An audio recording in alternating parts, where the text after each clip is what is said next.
इसके last 5 parts में हमने देखा कि किस तरीके से अब फ्लैग मैशर्स जीआरसी वोटिंग को रोकने के लिए रात को हमला करने वाले हैं, और उसी हमले को रोकने के लिए अब फैल्कन और साथ ही विंटर सोल्जर तैयार हो गए हैं। और इसी के साथ अब वकांडा से फैल्कन के लिए एक नया सूट भी आया है, और इसी के साथ ये एपिसोड शुरू होता है। इसके स्टार्टिंग में हमें दिखाया जाता है वही जीआरसी वोटिंग ऑफिस, जहाँ पर अब हर जगह ग्लिच हो चुका होता है। हर कोई अपनी जान बचाने के लिए वहां से भाग रहा होता है, और वहीं पर कुछ मौजूद लोग जो कि फ्लैग मैशर्स के साथ में मिले हुए होते हैं, वो वहां पर गैस की गोली छोड़ देते हैं, जिससे कि कोई भी आपस में एक दूसरे को देख नहीं पाता, और वहां से हर कोई बाहर निकलने की कोशिश करता है। मगर तभी वहां पर उन्हें बचाने के लिए पहुंच जाता है ब्लैक फैल्कन, जो कि वहां पर मौजूद लोगों से लड़ाई करना शुरू कर देता है। तो लोग कहते हैं कि वाओ, ये कौन है, लगता है ये तो न्यू कैप्टन अमेरिका है। और इसी के साथ अब कैप्टन अमेरिका और बैडरॉक के बीच में एक तगड़ी फाइट होनी शुरू हो जाती है। अब क्योंकि उसके पास में वाइब्रेनियम वाला सूट होता है, और इसी के साथ अब वो अपनी शील्ड के साथ काफी ज्यादा प्रैक्टिस कर चुका होता है, तो वो बैडरॉक पर भारी पड़ने लगता है।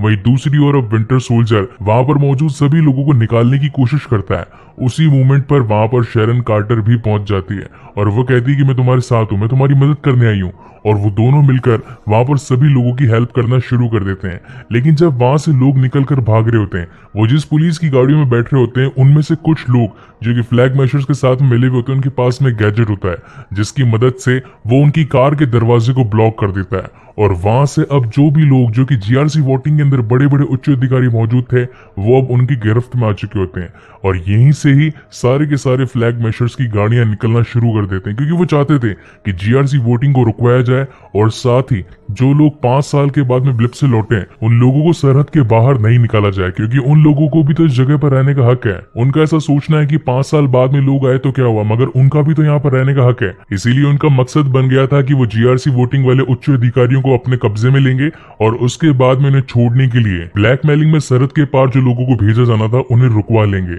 अब जो लोग गाड़ी में सवार थे, तो उन्हें बचाने के लिए बकी उनके पीछे भागता है, और वहीं पर शेरन कार्टर अपनी इंटरकनेक्टिविटी डिवाइस के साथ में उससे कांटेक्ट में रहती है, और वहीं पर उसे एक फ्लैग मैशर मिल जाता है, जिसे वो मर्क्यूरी वेपर से मार देती है। एक और तो कुछ लोग गाड़ी के अंदर फ्लैग मैशर्स के साथ में थे, वहीं कुछ लोग हेलीकॉप्टर के अंदर फ्लैग मैशर्स के साथ में थे। वहीं पर उन्हें बचाने के लिए पहुंच जाता है फैल्कन, और वो अपने रेड विंग के साथ में पहले तो उन मौजूद हाईजैक करने वाले लोगों को मारता है, और सिर्फ एक पायलट को छोड़ता है, और फिर पूरे हेलीकॉप्टर की स्कैनिंग करना शुरू कर देता है। स्कैनिंग के दौरान कैप्टन अमेरिका को पता चलता है कि उन्हीं में से एक औरत ऐसी है जो कि हेलीकॉप्टर उड़ाना जानती है। तो वो उससे कॉल पर कनेक्ट होकर कहता है कि आपके पास में सिर्फ 5 सेकंड का वक्त है, 5 से 1 तक की गिनती में मैं जो हेलीकॉप्टर चला रहा है उसे मार दूंगा, और फिर आपको ही कंट्रोल लेना पड़ेगा। और यही गिनती शुरू करते ही अब वो अपने रेड विंग के साथ में वहां का दरवाजा तोड़कर उस पायलट को नीचे पटक देता है, और इसी के साथ में वो हॉस्टेज अब हेलीकॉप्टर को एक्वायर कर लेती है। और यहीं पर हम देखते हैं कि सभी की जान बच जाती है, और अब सब लोगों के सामने आता है उनका नया कैप्टन अमेरिका।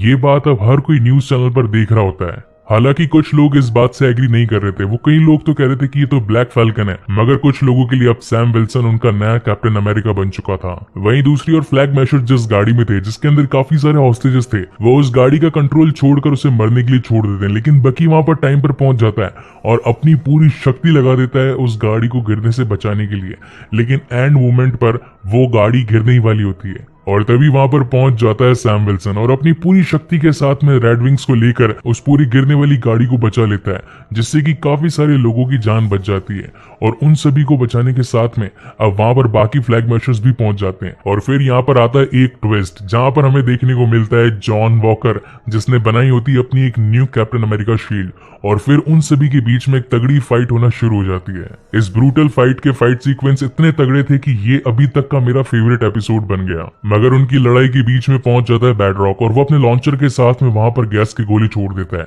जिसकी वजह से फ्लैग मैशर्स को वहां से भागने का मौका मिल जाता है, और हर कोई अब अपनी अलग अलग जगह पर भागना शुरू कर देता है। लेकिन इस बार कैप्टन अमेरिका के पूरे सूट के अंदर थर्मल टैग सेंसर्स भी थे, जिनकी मदद से वो उनके फुटप्रिंट्स को स्कैन करने लगता है, और उन्हीं का पीछा करते करते अब वो फाइनली उनकी मेन लोकेशन तक पहुंच जाते हैं। और अगेन उनके बीच में एक और तगड़ी फाइट होना शुरू करती है, लेकिन वहां से कार्ली मॉर्गन था वो बचकर निकल जाती है, मगर उसे रोकने के लिए अब वहां पर पहुंच जाती है शेरन कार्टर। और यहाँ पर जाकर हमें इस पूरे एपिसोड का प्लॉट रिवील होता है। हमें ये पता चलता है कि पावर ब्रोकर और कोई नहीं बल्कि खुद शेरन कार्टर ही थी, क्योंकि उसी के पास में बड़े बड़े सैटेलाइट से कांटेक्ट करने की पावर और साथ ही इतने हाईटेक गैजेट्स को प्रोवाइड करवाना, ये सारा काम शेरन कार्टर का ही था। पावर ब्रोकर कार्ली से कहती है कि मैंने तो तुम्हें अपने साथ में मिलाने के लिए कहा था, मगर तुम तो अपना ही जान बनाना चाहती थी। अब देखो तुम्हारे साथ में क्या हुआ, तुम्हारे साथ में आज कोई भी नहीं है, तुम अभी भी चाहो तो मेरे साथ में मिल सकती हो। उनकी ये बातें चली रही थी, तभी वहां पर कैप्टन अमेरिका यानी कि सैम विल्सन पहुंच जाता है और वो उससे बात करने की कोशिश करता है, मगर बातों ही बातों में वहां के हालात बिगड़ जाते हैं और शेरन से गोली चल जाती है, जिस वजह से कार्ली ऑन द स्पॉट घायल हो जाती है और अब उसे गोद में उठाकर कैप्टन अमेरिका यानी कि सैम विल्सन अब सभी लोगों के सामने लेकर आता है। वहीं दूसरी ओर अब बकी और जॉन वॉकर को बाकी भागे हुए फ्लैग मेशर्स भी मिल जाते हैं, जिन्हें वो पुलिस की गिरफ्त में दे देते हैं। और अब हमें दिखाया जाता है कि पुलिस की गिरफ्त में आ जाने के बाद में वो सभी फ्लैग मेशर्स को पुलिस की कस्टडी में ले जाया जा रहा होता है, मगर तभी वहां पर एक इंसान उन्हें बॉम्ब से उड़ा देता है और ये इंसान और कोई नहीं बल्कि जीमो का बटलर था। जीमो के ही कहने पर उसने बाकी सभी फ्लैग मेशर्स को मरवा दिया। अब इस जंग के खत्म हो जाने के बाद में जब कैप्टन अमेरिका सभी लोगों के सामने आता है तो वहां पर सेनेटर कैली और काफी सारे उच्च अधिकारी मौजूद होते हैं। पहले तो वो अपने नए कैप्टन अमेरिका का स्वागत करते हैं और फिर उसे कहते हैं कि यहाँ पर जो भी पंगा हुआ है हम उसे संभाल लेंगे, हमारी जो भी कार्यवाही चल रही थी हम उसे बिल्कुल कार्यरत रखेंगे और जिन लोगों को भी हमें सरहद के पार भेजना था उसकी प्रोसेसिंग कल से स्टार्ट हो जाएगी। तब वहां पर कैप्टन अमेरिका उनसे कहता है कि आखिर उन लोगों को आप सरहद पार भेज ही क्यों रहे हैं, क्या वो हमारी लाइफ का हिस्सा नहीं है? आज से 5 साल पहले जो लोग गायब हो चुके हैं ये उन्हीं का ही तो परिवार था, ये सारे लोग तो बस अपनी जगह पर वापस आए, आखिर आप इन्हें अपने देश से बाहर क्यों भेज रहे हैं? तो जीआरसी के लोग कहते हैं कि हमारे पास में इतनी रहने की जगह और खाना पानी नहीं और हमारा ठेका नहीं है कि गवर्नमेंट के लोग ही सब उनका खर्चा उठाएं। इस बात को सभी न्यूज रिपोर्टर कवर कर रहे होते हैं और ये सारी कन्वर्सेशन हर कोई टीवी पर देख रहा होता है। तब सैम उनसे कहता है कि आप लोगों के पास में इतनी ताकत है कि आपके सिर्फ एक ईमेल से जंगल के जंगल तबाह हो सकते हैं, बड़ी से बड़ी हाई टेक्नोलॉजी वाली फैक्ट्रीज बनाई जा सकती है, तो फिर आम जनता के रहने के लिए घर क्यों नहीं हो सकता? तो सेनेटर सैम से कहते हैं कि आखिर तुम होते कौन हो हमसे ये सारी बातें कहने वाले? तो वो कहता है कि मैं कैप्टन अमेरिका हूँ और मेरा ये फर्ज बनता है कि मैं उन सभी लोगों की हेल्प करूं। मैं जानता हूं कि कुछ लोग यहाँ पर जो खड़े वो मुझे एक्सेप्ट नहीं करेंगे, मगर किसी को तो स्टैंड लेना ही होगा और जब तक कोई भी स्टैंड नहीं लेगा तब तक ये सारी चीजें सुधर नहीं सकती। और अब इन बातों को सभी लोग समझते भी हैं। वहीं पर एक पुलिस वाला भागता हुआ आता है और वो सैम से कहता है कि हमें लगता है कि अभी भी एक फ्लैग मेशर जिंदा है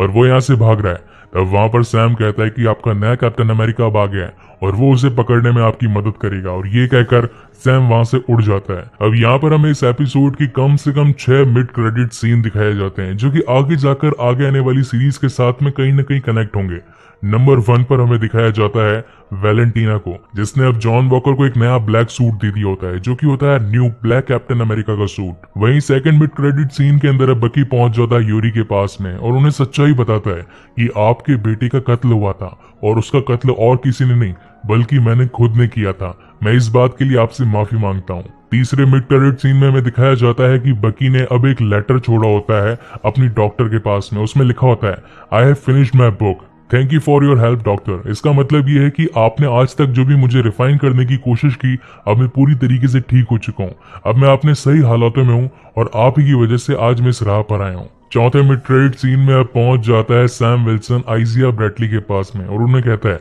कि मेरे पास आपके लिए कुछ है, मैं आपको कुछ दिखाना चाहता हूँ। और वहीं से आइजिया ब्रैडली को लेकर पहुंच जाता है यूएस गवर्नमेंट के कैप्टन अमेरिका म्यूजियम के अंदर, जहां पर आइजिया अपने सामने खड़े हुए दृश्य को देखकर रोने लग जाते हैं क्योंकि अब उनके सामने होती है उन्हीं की एक प्रतिमा यानी कि उनकी खुद की मूर्ति। 1940s के अंदर जब उन्होंने लड़ाई लड़ी तब तक अमेरिका के कोई भी लोग उन्हें नहीं जानते थे, मगर इस मूर्ति के बन जाने के बाद में अब सालों साल लोग उनकी प्रशंसा करेंगे। उनके मन में अब एक उनका नया कैप्टन अमेरिका भी बन गया था। इसके 5वें मिड क्रेडिट सीन में दिखाया जाता है कि फाइनली अब सैरा और सैम की फैमिली काफी ज्यादा खुश है, हर किसी में हर्षोल्लास है। और वहीं पर अब बकी भी पहुंच जाता है उनके घर के सेलिब्रेशन में क्योंकि वहां के लोगों में अब सैम के लिए काफी ज्यादा इज्जत बढ़ गई थी और वहीं उनकी पार्टी में शरीक हो जाने के बाद में अब हर चीज हैप्पी एंडिंग में बदल गई थी। और इसी के साथ इस पूरे एपिसोड के मिड क्रेडिट सीन खत्म होते हैं। वहीं इसका एंड पोस्ट क्रेडिट सीन हमें दिखाया जाता है जिसके अंदर अब सेनेटर कैली ने शेरन कार्टर को उसकी पुरानी जॉब यानी कि जो यूएस गवर्नमेंट के अंदर उसका पुराना ओहदा था